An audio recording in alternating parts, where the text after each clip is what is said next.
The evidence-based project is a professional learning community, first and foremost.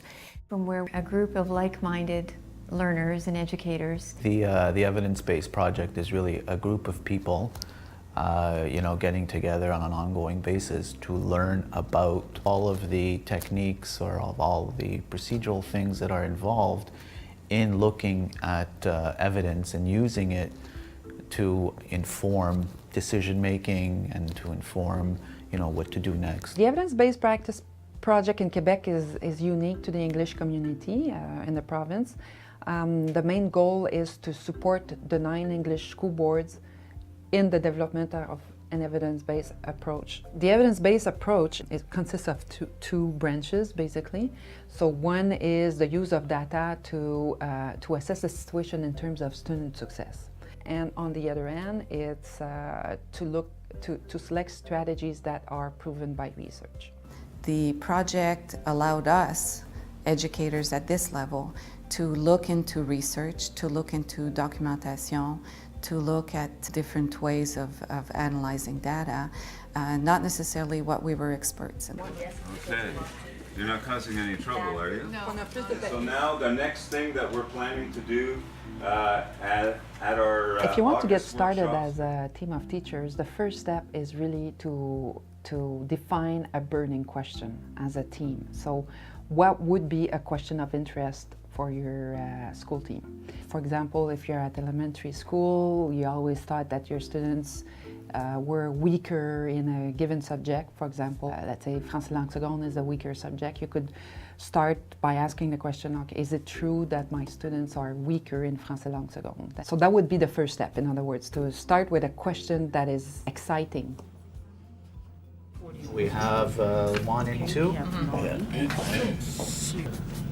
Oh, you're slightly above average is 60 to 77. Right now, they're in the process of making a visual representation of that. From that, they will be asked to make observations about the data, and then the next step will be to interpret the data, and using that interpretation to formulate some plans. From what I have seen, good teachers do regularly collect evidence of student learning. They do regularly use that evidence to then change their own practices and to further student success. Teachers are very good at what they do.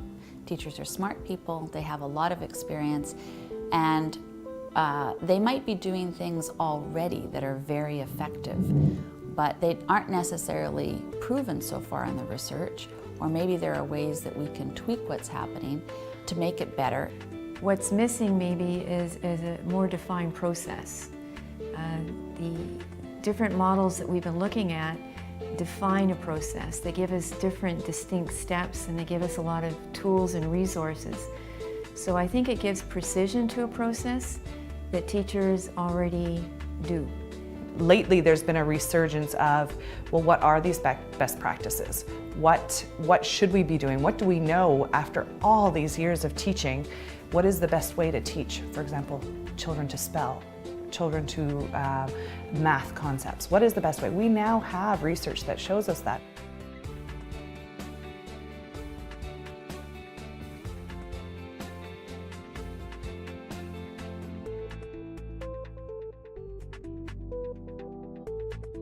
We are here because we are functioning as a professional learning community.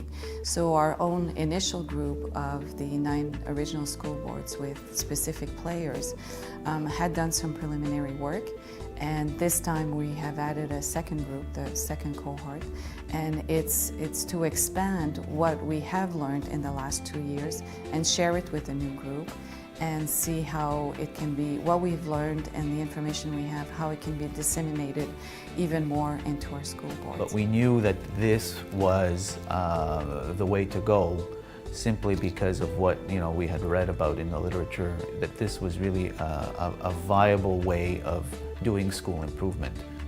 Well, I think the ultimate reason we're here is our schools do need to improve.